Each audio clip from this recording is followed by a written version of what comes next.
A Game at Dinner by an anonymous spy.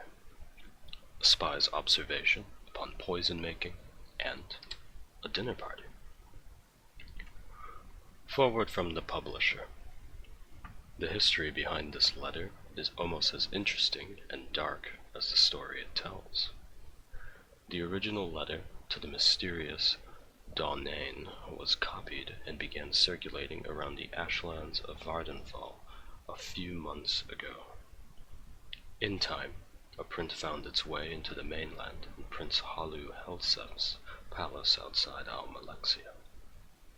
While the reader may conclude that after reading this that the prince would be furious about such a work, imputing his highness with great malevolence, quite the reverse was true.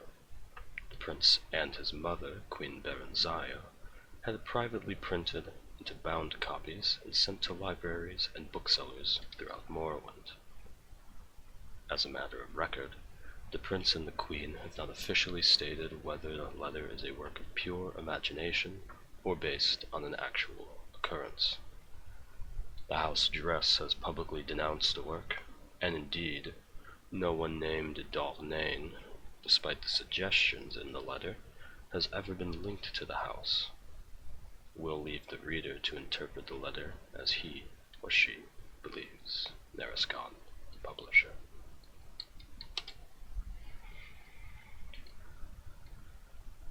Dark Liege Dawnane, you asked for a detailed description of my experience last night and the reasons for my plea to House Dress for another assignment.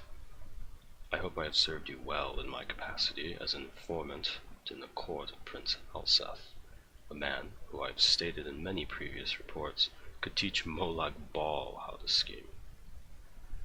As you know, I spent nearly a year now working my way into his inner circle of advisors. He was in need of friendship when he first arrived in Morrowind and eagerly took to me and a few others. Still, he was disinclined to trust any of us, which is perhaps not surprising given his tenuous position in Morrowind society. For your unholiness's recollection, the prince is the eldest son of Berenzia, who was once the Queen of Morrowind and once the Queen of High Rock, Kingdom of Wayrest. At the death of her husband, Prince Helsef's stepfather, King Adwar, there was a power struggle between the prince and Adwar's daughter, the Princess Elisana. Though details of what's transpired are imperfect, it is clear that Elisana won the battle and became queen, banishing Helsef and Berenzia. Berenzia's only other child, Morgaia, had already left court to marry and become queen of the Summerset Isle Kingdom of Firsthold. Berenzia and Helsef crossed the continent to return to Morrowind only last year. They were well received by Berenzia's uncle, our current king, Halu Athen Lethen, who had taken the throne after Berenzia's abdication more than 40 years ago. Berenzia made it clear that she had no designs of claiming the throne, but merely to retire to her family estates. Helsef, as you know, has lingered in the royal court, and many have whispered that while he lost the throne of Wayrest, he does not intend to lose the throne of Morrowind at Lethen's death. I've kept your unholiness informed of the prince's movements, meetings, and plots, as well as the names and characters of his other advisors.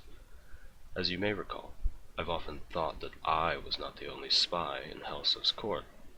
I told you that before, a particular Dunmer counselor of Helsef looked like a fellow I had seen in the company of Tholar Sarjoni, the archcanon of the Tribunal Temple. Another, a young Nord woman, has been verified to visit the imperial fortress in Balmora.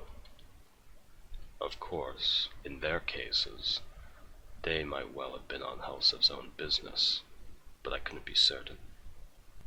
I had begun to think myself paranoid as the prince himself when I found myself doubting the sincere loyalty of the prince's chamberlain, Burgess, a brethren who had been in his employ since the days of his court in Wayrest.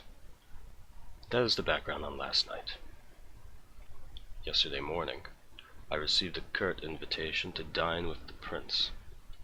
Based only on my own paranoia, I dispatched one of my servants, who's a good and loyal servant of the house dress, to watch the palace and report back on anything unusual. Just before dinner, he returned and told me what he had witnessed. A man cloaked in rags had been given entrance into the palace and had stayed there for some time. When he left, my servant saw his face beneath the cloak. An alchemist of infamous repute, said to be a leading supplier of exotic poisons. When he left, my servant saw his face beneath the cloak. An alchemist of infamous repute, said to be a leading supplier of exotic poisons. A fine observer, my servant also noticed that the alchemist entered the palace smelling of wickweed, bittergreen, and something alien and sweet. And when he left, he was odorless. He had come to the same conclusion as I did. The prince had procured ingredients to prepare a poison. Bittergreen alone is deadly when eaten raw, but the other ingredients suggested something deeper. As your unholiness can doubtlessly imagine, I went to dinner that night prepared for any eventuality. All of Prince Helsef's other counselors were in attendance, and I had noticed that all were slightly apprehensive. Of course, I imagined that I was in a nest of spies, and all knew of the prince's mysterious meeting. It is just as likely that some knew of the alchemist's visit, while others were simply concerned by the nature of the prince's invitation, and still others merely unconspicuously adopted the tense disposition of their fellow, better informed counselors. The prince, however, was in a fine mettle, and it soon had everybody relaxed and at ease. At 9, we were all ushered into his dining hall, where the feast had been laid out. And what a feast! Honeyed gore apples, fragrant stews, roasts in various blood sauces, and every variety of fish and fowl expertly and ostentatiously prepared. Crystal and gold flagons of wine, flin, shine, and matze were served at our seats and savored as appropriate with each course. As tantalizing as the aromas were, it occurred to me that such a maze of spices of flavors, discreet poisons would be undetectable. Throughout the meal, I maintained the illusion of eating the food and drinking the liquor, but I was surreptitious and swallowed nothing. Finally, the plates and food were cleared from the table, and a tureen of spicy broth was placed at the center of the banquet. The servant who brought it then retired, closing the banquet hall door behind him. "It smells divine, my prince," said the Marchioness Kolgar, the Nord woman, "but I cannot eat another thing." "Your Highness," I added, feigning a tone of friendliness and slight intoxication, "you know that everyone at this table will gladly die to put you on the throne of Morrowind, but is it really necessary that we gorge ourselves to death?" The others at the table agreed with appreciative groans. Prince Helsef smiled. "I swear by Vermina, the Gifter, my dark liege, even you would have never seen such a smile as this one." Ironic words, you see. An alchemist visited me today, as some of you already doubtlessly know. He showed me how to make a marvelous poison and its antidote. A most potent poison, excellent for my purposes. No restoration spell will aid you once you've ingested it. Only the antidote in the tureen will save you from certain death.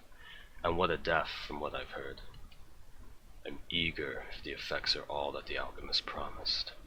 It should be horribly painful for those afflicted, but quite entertaining. No one said a word. I could hardly feel my heart beating hard in my chest. "Your Highness," said Alarat, the Dunmer I suspected of the alliance with the temple, "have you poisoned someone at this table?" "You are very astute, Alarat," said Prince Helsef, looking about the table, eyeing each of his advisors carefully.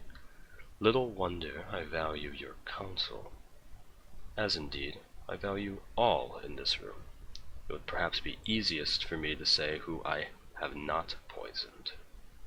I haven't poisoned any who serve but one master, any whose loyalty is to me sincere.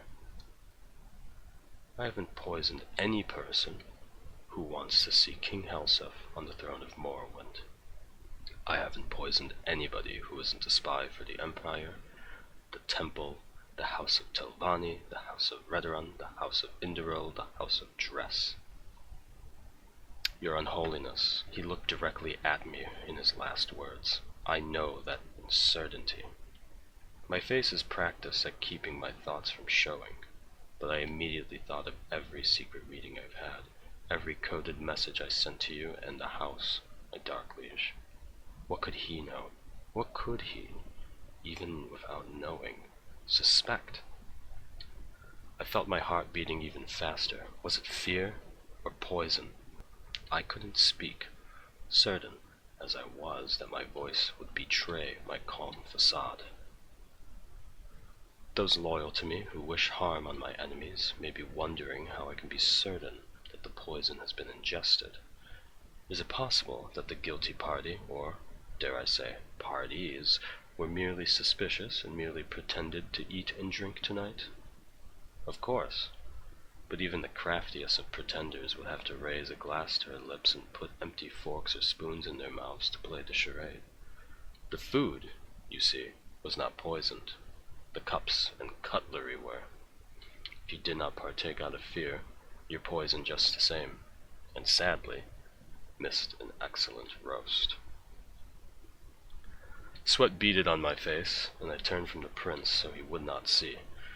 My fellow advisors, all of them, were frozen in their seats, from the Macharianess Kolgar, white with fear, to Kema Neb, visibly shaking from the furrowed, angry brow of Alarat to the statue-like stare of Burgess. I couldn't help thinking then, could the entire prince's counselorship be comprised of nothing but spies? Was there any person at the table loyal? And then I thought, what if I were not a spy myself? Would I trust Helseth to know that? No one knows better than his advisors both the depths of the prince's paranoia and utter implacability of his ambition. If I were not a spy for the house dress, even then would I be safe? Could a loyalist be poisoned because of a not-so-innocent misjudgment? The others must have been thinking the same, loyalists and spies alike. While my mind whirled, I could hear the prince's voice, addressing all that assembled. The poison acts quickly. The antidote is not taken within 1 minute from now, there will be a death at the table. I couldn't decide whether it had been poisoned or not. My stomach ached, but I reminded myself that it could have been the result of sitting at a sumptuous banquet and not partaking.